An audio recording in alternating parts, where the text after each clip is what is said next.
오늘 본문을 통해서 놀랍 능력으로 함께 하시는 주님을 같이 생각해 보는 시간을 갖도록 하겠습니다.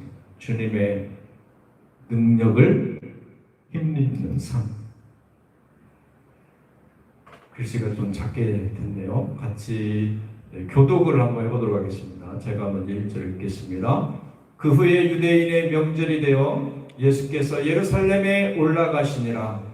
예루살렘에 있는 양문 옆에 히브리말로 베데스다라는 곳이 있는데 거기 행각 5이 있고 그 안에 많은 병자, 맹인, 다리 저는 사람, 혈기 마른 사람들이 누워 물의 움직임을 기다리니 이는 천사가 각종 곳에 내려가 물을 움직이게 하는데 움직인 후에 먼저 들어가는 자는 어떤 병에 걸렸는지 알게 되느니라.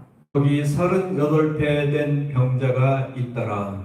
예수께서 그 누운 것을 보시고 병명이 벌써 오래되었다 하시고 이르시되 내가 낫고자 하느냐. 병자가 대답하되 주여 물이 움직일 때에 나를 못에 넣어주는 사람이 없어 내가 가는 동안에 다른 사람이 먼저 내려가나이다. 예수께서 이르시되 일어나 내 자리로 돌아오라 하시니 같이 그 사람이 곧 나와서 자리를 들고 걸어가니라. 이날은 안식일이니. 아멘. 예수님께서 여기에 보면 이렇게 괄호에 들어있는 것은 어떤 사본에는 있고 어떤 사본에는 없는 내용이어서 저렇게 괄호에다 놓았습니다. 예수님께서는 주로 사역을 어디서 하셨냐면 갈릴리라고 하는 곳에서 사역을 하셨어요. 갈릴리 어부들을 제자로 삼고 가르치고 이렇게 하셨는데 명절이 되면은 예수님이 예루살렘으로 올라가셔요. 예수님의 생애 중에 한 30번 올라가신 것 같아요. 예루살렘. 예수님께서 예루살렘에 왜 가셨느냐? 예루살렘에 가서 천국 복음을 전하기 위해서 예수님이 가신 거예요. 절기를 지키려고 가신 것이 아니에요. 천국 복음. 그 예루살렘에 정한 절기가 되면 사람들이 예루살렘으로 그 예루살렘 인근 22km 반경 내에 있는 사람들은 의무적으로 예루살렘 성전에 가서 제사를 드려야 됐어요. 절기 때. 그러니까 명절이 되면 사람들이 엄청나게 많은 사람들이 예루살렘으로 몰려들잖아요. 예수님은 그곳에서 천국 복음을 전하기 위해서 명절에 예루살렘을 가신 겁니다. 근데 예루살렘을 들어가시다 보면 그 입구에 어떤 게 있냐면 양문이라고 있어요. 양문. 2절에 예루살렘에 있는 양문 곁에, 양문은 뭐냐? 양들이 들어가는 문이에요. 양들. 예루살렘에 가서 뭘 합니까? 제사를 드려야 됐잖아요. 제사를 드리려면 뭐가 필요해요? 양이 필요해요. 그래서 양들이 지나가는 문을 양문이라고 그래요. 양문. 그런데 그 양문 곁에 뭐가 있냐면 베데스다라고 하는 연못이 있어요. 연못. 이 베데스다는 무엇 하는 곳이냐면 주님께 깨끗한 제사를 드리기 위해서 양들을 씻기는 곳이었어요. 씻기는 곳. 이 베데스다라고 하는 것은 히브리어입니다. 히브리어. 이 그 신약은 헬라어로 기록이 됐어요. 근데 이 베데스다라고 하는 말은 히브리어예요. 히브리. 구약은 히브리어로 기록이 됐잖아요. 이 베데스다라고 하는 말은 무슨 말이냐면 자비의 집, 은혜의 집이란 뜻이에요. 베아트 헤세드 뭐 이런 뜻이에요. 베다트 헤세드. 그래서 집, 자비의 집이란 뜻이에요. 그런데 이 베데스다에는 전설이 내려오고 있어요. 전설. 이게 사실이 아니라 전설이에요. 전설. 우리나라에도 토속신앙이 있잖아요. 토속신앙. 그래서 뭐 제주도에 가가지고 신혼부부들이 가서 뭐 하룻밤을 만지면 뭐 아들을 낳는다 뭐 이런 그런 토속신앙이 있잖아요. 이 예루살렘에도 이런 토속 신앙이 있었어요. 그래서 이 베데스다 연못에 천사가 한 번씩 내려와 가지고 물을 팍 뒤집어 놓으면 그 물에 제일 먼저 들어가는 사람이 자기 병이 완전히 낫는다, 이런 전설이 내려왔어요. 그래서 그 주변에 어떤 사람들이 모여드냐면 육신의 연약함, 질병을 가진 분들이 거기에서 먹고 자고 합니다. 왜? 천사가 내려오면 물을 뒤집어 놓으면 재빨리 들어가려고 거기에서 대기를 하고 있는 거예요, 이런 사람들. 그래서 여기에는 많은 병자들이 있었습니다.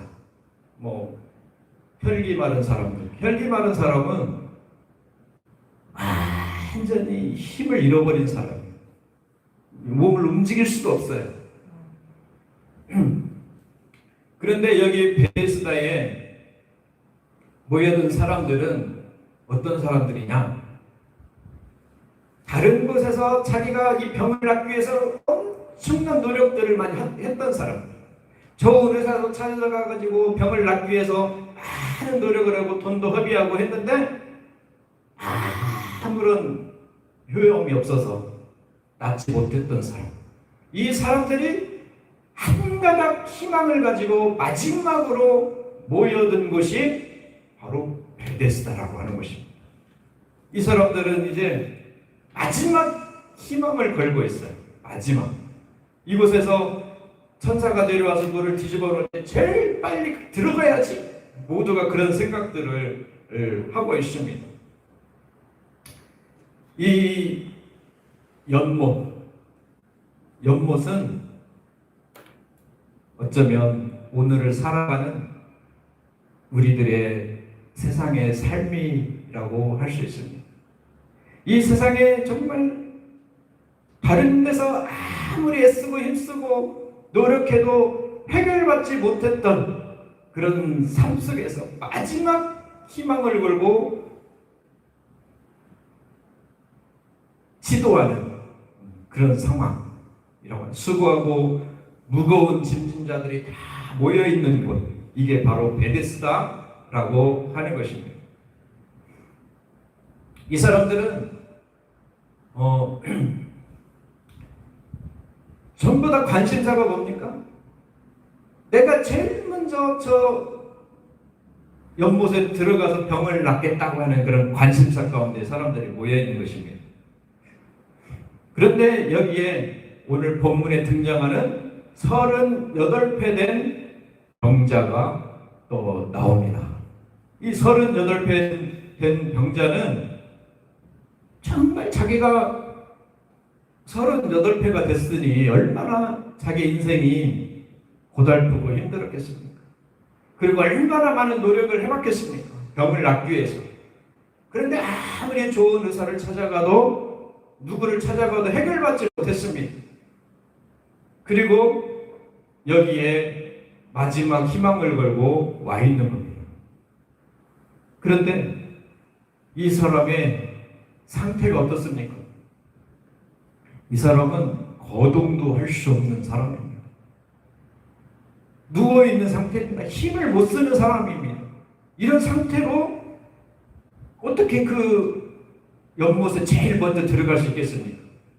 이 사람은 세상에서 희망을 다 잃어버린 사람이었고 이 베데스다에 와 있지만 여기서도 희망을 잃어버린 사람입니다.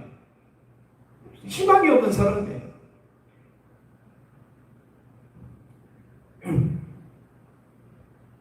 그런데 이 사람이 병이 나을 확률이 몇 프로나 될까요?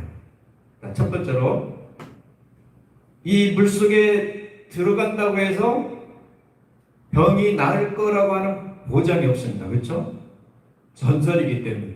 성경에 뭐 이 물에 들어가가지고 누가 나을 입었다는 기록이 하나도 없습니다. 그냥 전설인 거예요, 전설. 그래서 이 물에 들어간다 할지라도 병이 낫는다는 보장을 할 수가 없어요. 또 두 번째로 이 물에 들어가려고 엄청난 많은 사람들이 지금 대기하고 있지 않습니까? 생존 경쟁을 하고 있는 거예요.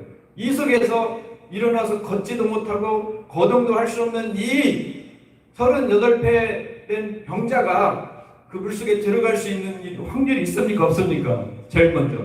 없죠? 그러면 이 사람이 병에서 나을 확률은 제로입니다. 제로. 제로예요. 어떻게 해가지고 다른 사람을 제끼고 물에 들어갔다 할지라도 나았는다는 보장이 없고요. 그리고 이 사람은 누구도 옆에서 도와주는 사람이 없습니다. 가족들도 오래 돌보다가 이제 너무 지쳐가지고 다 포기해버렸습니다. 친구도 없습니다. 누구 하나 자기를 거들떠보는 사람도 없습니다. 인생이 완전히 망가져버린 사람입니다. 이 사람에게는 가능성, 확률로 따지면 제로입니다. 제로. 우리가요, 뭐 확률이 한 50% 된다거나, 아니 50% 아니라도 5%라도 된다면 기대를 걸고 막 해보겠죠. 근데 이 사람은 확률이 제로예요. 제로. 이 연못에 들어가서 병났을 확률이 없습니다. 그런데 확률 가능성 제로인 이 사람에게 예수님이 찾아가십니다. 예수님이 찾아가시니까 어떻게 됩니까? 확률이 0%였는데 문제가 해결되었어요. 우리의 삶 가운데, 나의 삶 가운데 뭔가 해결받기를 원하고 그런 것들이 있는데 내가 봤을 때, 내 생각으로 생각해 봤을 때 확률 제로. 이건 죽었다 깨어나도 안 돼. 내 삶에 이렇게 변화될 거는 죽었다 깨어나도 안 되는 일이야. 이런 일들이 있습니까? 우리 성도님들 삶에 그런 거 있습니까? 있습니다. 내 마음속에, 내 생각 속에 이미 포기해버린 것들이 있습니다. 이거는 죽었다 깨어나도 안 돼. 이건 가능성 제로야. 확률 제로라고 생각하는 것들 분명히 있을 겁니다. 그런데요, 하나님은 그때 역사하십니다. 아멘. 하나님, 우리가 가능성 제로라고 할 때 역사하십니다. 아멘. 아브라함이 하나님이 약속의 자손을 준다고 했을 때 사라가 웃었어요. 왜 웃었을까요? 왜 웃었어요, 사라가? 하나님 그런 소리 봤어요. 나는 경수도 끝나고 가능성 제로입니다. 그런데 하나님이 그에게 이삭을 주셨어요. 이스라엘 백성들이 애굽 땅에서 포로 생활하다가 탈출해가지고 처음에 직면한 어려움이 뭐였습니까? 홍해 앞이었습니다. 홍해. 사람들의 생각에 이제는 죽었다. 뒤에서는 이집트 병사들이 전차를 몰고 와서 추격하고 있고 앞에는 홍해가 가로막혀 있어서 어떻게 할 수가 없는 상황. 죽었다. 이제는 살 가능성 제로. 그때 하나님이 역사하십니다. 아멘. 지팡이를 홍해를 향해서 가리키라고 했을 때 물이 쫙 갈라졌습니다. 우리 생각으로는 제로인 시점에서 하나님이 역사하십니다. 아멘. 그러므로 내가 생각하기에, 내 마음속에 생각하기에 제로라고 생각하는 것, 불가능하다고 생각하는 것, 가능성 0%라고 생각하는 것들이 있다고 한다면 주님이 찾아오시면, 주님이 그 문제에 개입하시면 0%가 아니라 100%로 변합니다. 아멘. 가능성 100%입니다. 주님이 그 자리에 오시기만 한다면. 그런데 사람들은요, 내 생각의 가능성 0% 제로면 포기해버립니다. 포기해버립니다. 그러니 가능성 제로인 거 맞습니다. 그러나 그 문제 속에 주님이 개입하시면 우리 생각으로, 마음속으로 제로라고 생각했던 그 가능성 주님은 이루어 주십니다. 사람의 입으로 할 수 있는 건 아무것도 없습니다. 이 38배 누워 있었던 이 환자가, 병자가 할 수 있는 일은 아무것도 없었습니다. 더 이상 이분은 소망이 없는 사람이었어요. 이제 조용히 살다가 인생 마감해야 될 그런 사람이었습니다. 가능성 제로인 사람이었습니다. 그런데 주님이 개입하시니까 상황이 완전히 달라져 버렸습니다. 주님은 어떤 분이십니까? 주님은 상한 갈 때도 꺾지 아니하시고 꺼져가는 심지도 끄지 않는 분이십니다. 우리 삶 속에 정말 꺼져가는 심지 같고 상한 갈대 같은 그런 삶일지라도 주님이 그 상황에 개입하시면 모든 상황을 온전하게 돌려놓으십니다.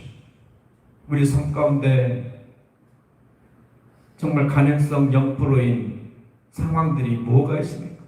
어떤 삶입니까?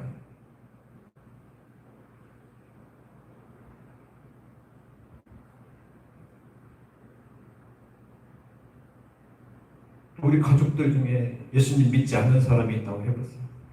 이 사람은 가능성 제로야. 생각할 수 있겠죠. 우리 마음속에 다른 사람들은 다 신앙생활해도 이 사람은 신앙생활 안 할 거야. 그런 사람이 있을 수도 있습니다. 그러나 그 상황에 주님이 개입하시면 주님이 다 뒤집어 놓으십니다. 주님이 변화시켜 버리십니다. 자녀 문제도 뭐 힘들어하고 그런 부모님들 계실 수도 있습니다. 그러나 하나님이 주님이 그 상황 속에 개입하셔서 역사하시면 하나님이 주님이 다 해결해 버리십니다. 사업이 힘들어서 어렵고 고통스럽습니까? 주님을 중심에 모시고 주님께 맡기면 주님이 그 문제 다 해결해 주십니다. 문제는 주님께 따가지 않고 내가 포기해버리기 때문에 그렇습니다. 내 머릿속에 가능성 제로라고 생각하고 포기해버리고 그러면 진짜 가능성 제로인 거예요. 주님께서는 그 많고 많은 사람들 중에 38배, 아마 거기에 있는 사람들 중에 제일 오랫동안 병으로 앓던 사람이었을 것 같아요. 어떤 것을 보면 이 사람이 한 40살 정도 먹었다고 해요. 40에서 50살 사이, 40대 후반이나 이렇게 되겠죠. 그러면 거의 38회를 병자로 살았다고 한다면 거의 일생을 병자로 살았던 사람. 거기 있는 중에서 제일 고참일 거예요. 주님은 그 사람을 찾아가셨습니다. 주님이 그 사람의 문제에 개입하셨습니다. 주님께서는 우리의 삶도 그렇게 찾아오십니다. 38배 병으로 완전히 기진맥진하고 인생 포기할 수밖에 없는 그 사람을 찾아가셨듯이 내 삶 망가진 것 같고 완전히 실패한 것 같은 내 인생 속에 주님 찾아오시면 다시 살아나는 역사가 일어납니다. 아멘. 그 주님을 붙들고 살아가는 게 믿음의 생활입니다. 그것이 바로 복음입니다. 예수님을 만나기 전에 우리의 삶은 그런 삶이었습니다. 육신은 멀쩡히 살아있지만 영혼은 죽어 있었습니다. 병들어 있었습니다. 소망이 없는 삶이었습니다. 이제 죽어서 영원한 지옥에 갈 수밖에 없는 그런 삶이었습니다. 그런 삶 속에 있는 우리를 찾아오셨습니다. 38배 병든 자를 찾아가셨던 주님이 우리의 삶에 찾아오셨습니다. 그게 복음입니다. 주님 오셔서 우리에게 뭐라고 말씀하십니까? 참고로 보십시오. 여기가 베데스다입니다. 베데스다 유적이 발견됐어요. 예수님이 여기서 고치셨듯이.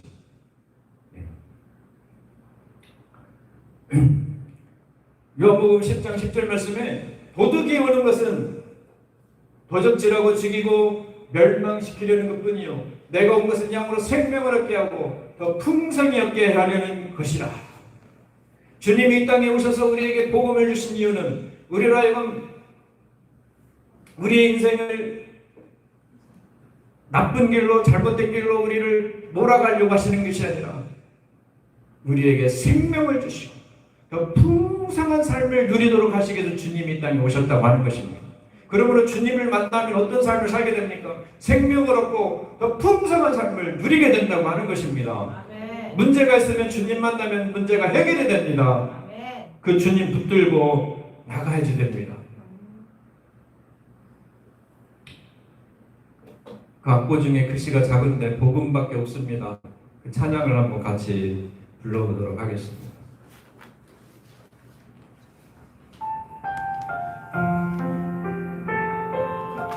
잘 모르시더라도 배운다고 생각하시고 같이 한번 불러보도록 하겠습니다.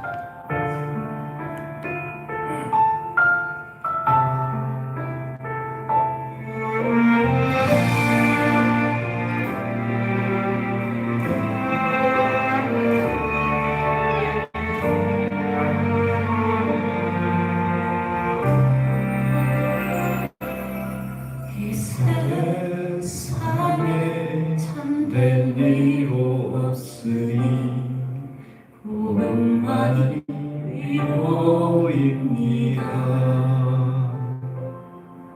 이 세상에 참된 이로 없으니 예수만이 위로입니다.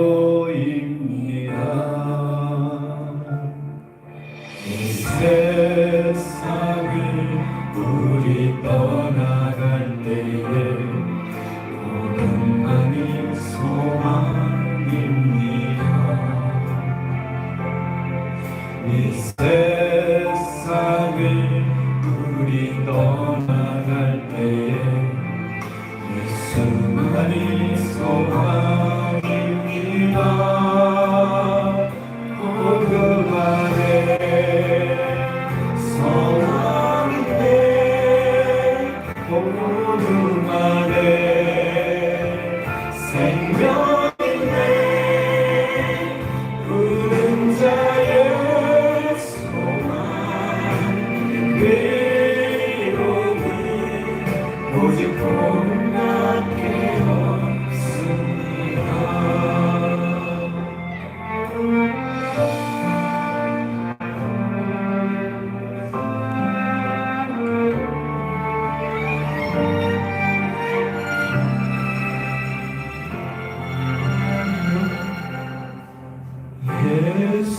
예수님은 누구신가? 약한 자의 강함과 눈먼 자의 빛이시며 병든 자의 복침과 죽은 자의 부활 되고 우리 생명 되시네.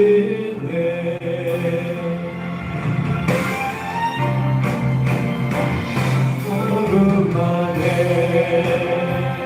소망인데 복음 안에 생명인데 부른 자의 소망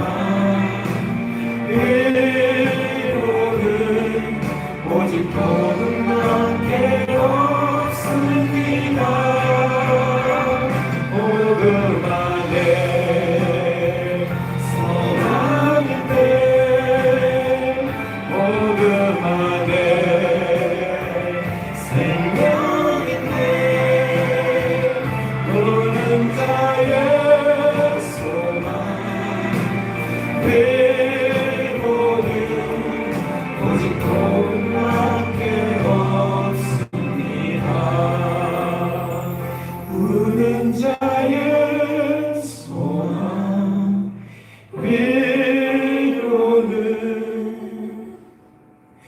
오직 복음밖에 없습니다. 내게 복음밖에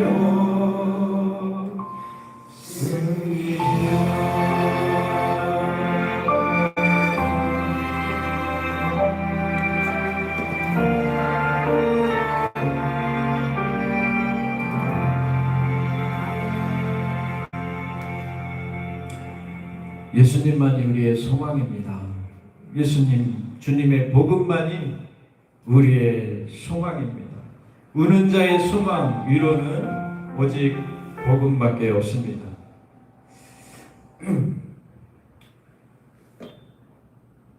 예수님께서 이 38배 병든 이 한 병자에게 찾아오셔서 관심을 보이십니다.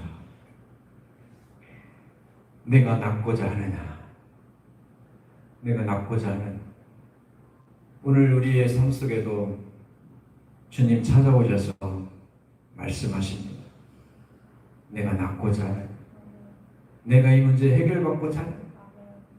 너의 삶 속에 있는 감당할 수 없는 이 문제도 해결받고 싶어 하느냐? 주님이 이 자리에 찾아오셔서 지금 우리에게 말씀하고 계십니다. 예수님께서 오늘 본문 말씀을 보시면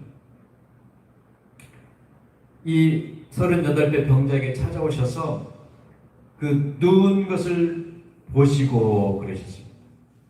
예수님은 이 연약한 병자의 상황을 다 보셨습니다. 마찬가지로 예수님은 우리의 연약한 상황, 우리 마음 삶 속에 있는 문제들 주님 다 보고 계십니다. 그리고 주님께서 뭐라고 말씀하십니까? 병이 벌써 오래된 줄 아셨다라고 하셨습니다. 주님은 우리의 삶 속에 있는 그 모든 문제들 보고 계시고 다 알고 계신다고 하는 사실입니다. 주님은 이 38배 동안 이 병자가 얼마나 고통스럽게 살아왔는지 다 아셨다고 하는 사실입니다. 주님은 우리의 삶 속에서도 내가 얼마나 고통스럽고 힘들고 아프게 살아왔는지 주님 다 알고 계시다고 하는 사실입니다. 주님은 그것을 알고 계실 뿐만 아니라 우리 사람들은, 부모들은 알아도 못하는 능력이 없습니다.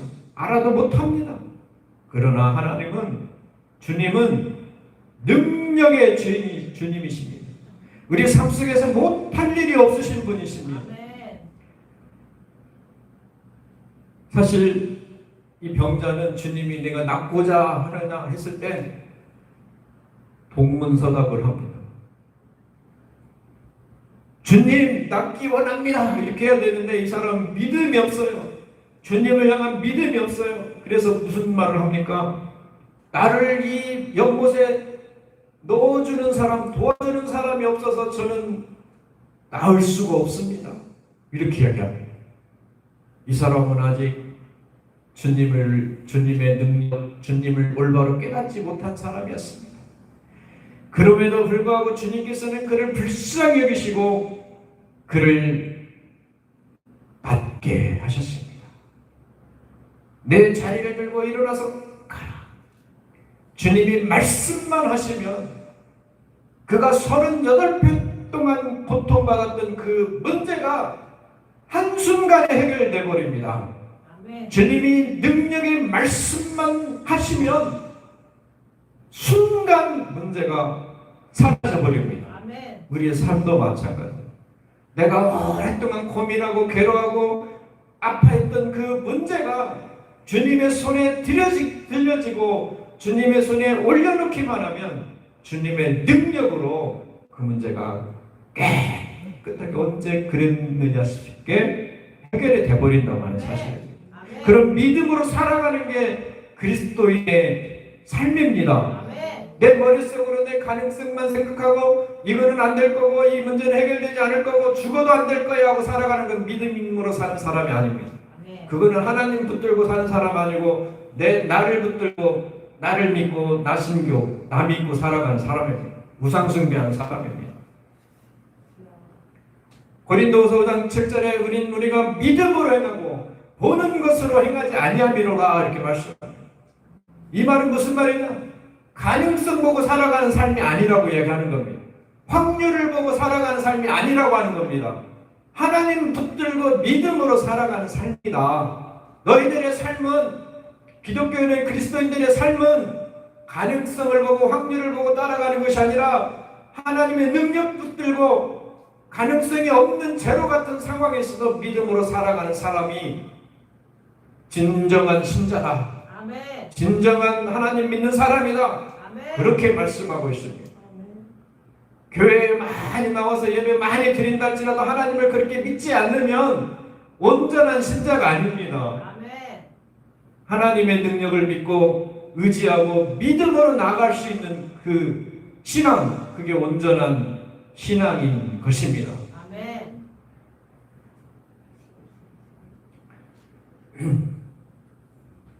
주님의 말씀대로 순종만 하면 됩니다. 38회든 50회든 상관이 없습니다. 내 삶 속에 쌓여져 있는 그 고질적인 문제, 고쳐야 될 문제, 주님 손에 맡기면 주님의 능력으로 다 해결이 됩니다. 주님은 이 병자를 너무너무 사랑하신 것 같아요. 그를 너무나 불쌍히 여기고 안타까우신 것 같아요. 그 베데스다에 많은 사람들이 있었지만 유독 예수님은 이 38배 고통받고 있는 이 환자를 찾아갔습니다. 그리고 그에게 은혜를 베푸셨습니다. 주님은 우리에게 찾아오시는 분입니다. 그래서 같이 한번 시편 30편 11절을 읽도록 하겠습니다. 시작. 주께서 나의 슬픔이 변하여 내게 춤이 되게 하시며 나의 베옷을 벗기고 기쁨으로 띠띠우셨나이다. 아멘. 주님은 나의 슬픔이 변하여 춤이 되게 하시는 분이시고 나의 베옷을 벗기고 기쁨으로 띠띠우시는 분이십니다. 우리의 삶이 지금까지 슬픔에 잠겨 있었습니까? 베옷을 입고 있었습니까? 주님을 찾고 주님이 그 상황에 찾아오시면 우리의 슬픔이 변하여 기쁨이 되고 베옷이 변하여 정말 아름다운 옷으로 입혀주시는 분이 바로 하나님이십니다. 아멘. 근데 문제는 주님을 만나느냐, 주님이 그 상황에 찾아오시느냐, 내가 믿음으로 그 상황에 주님을 초대하느냐, 아니면 그냥 내 생각대로 내 마음대로 그냥 살아버리느냐, 이 여기에 차이가 있는 것입니다. 아멘. 오늘 성도님들은 나의 삶의 그 아픔 속에 찾아오시는 주님, 그분을 초청하시기 바랍니다. 아멘. 내 삶의 문제 속에 주님을 찾아오도록 초대하시기 바랍니다. 내 인간적인 생각으로 살아가지 마시기 바랍니다. 주님이 그 상황에 개입하시고 나의 삶 속에 찾아오시기만 하면 나의 문제는 주님의 능력으로 해결해 주십니다. 아멘. 기도하겠습니다. 하나님 은혜를 감사합니다. 우리의 생각과 우리의 마음은 너무나 불신앙적이고 하나님을 믿지 않고 하나님 의지하지 않고 하나님 능력 붙들지 않고 내 생각에 사로잡혀서 살아갈 때가 너무 많습니다. 하나님 불쌍히 여겨 주시옵소서. 내 생각에 사로잡힘으로 인해 해결할 수 있는 건 아무것도 없음을 내 생각을 의지하지 말고 살아가게 하여 주시옵소서. 내 생각, 내 마음 믿지 말게 하옵시고 오직 주님의 능력만 믿고 주님만 의지하고 믿음으로 사는 저희들의 삶이 되게 하여 주시옵소서. 우리 삶 속에 있는 불신앙을 다 제하여 주시고 정말 100% 주님만 믿는 믿음으로 살아가는 저희들 될 수 있도록 인도하여 주시옵소서. 감사하며 예수님 이름으로 기도하옵나이다. 아멘.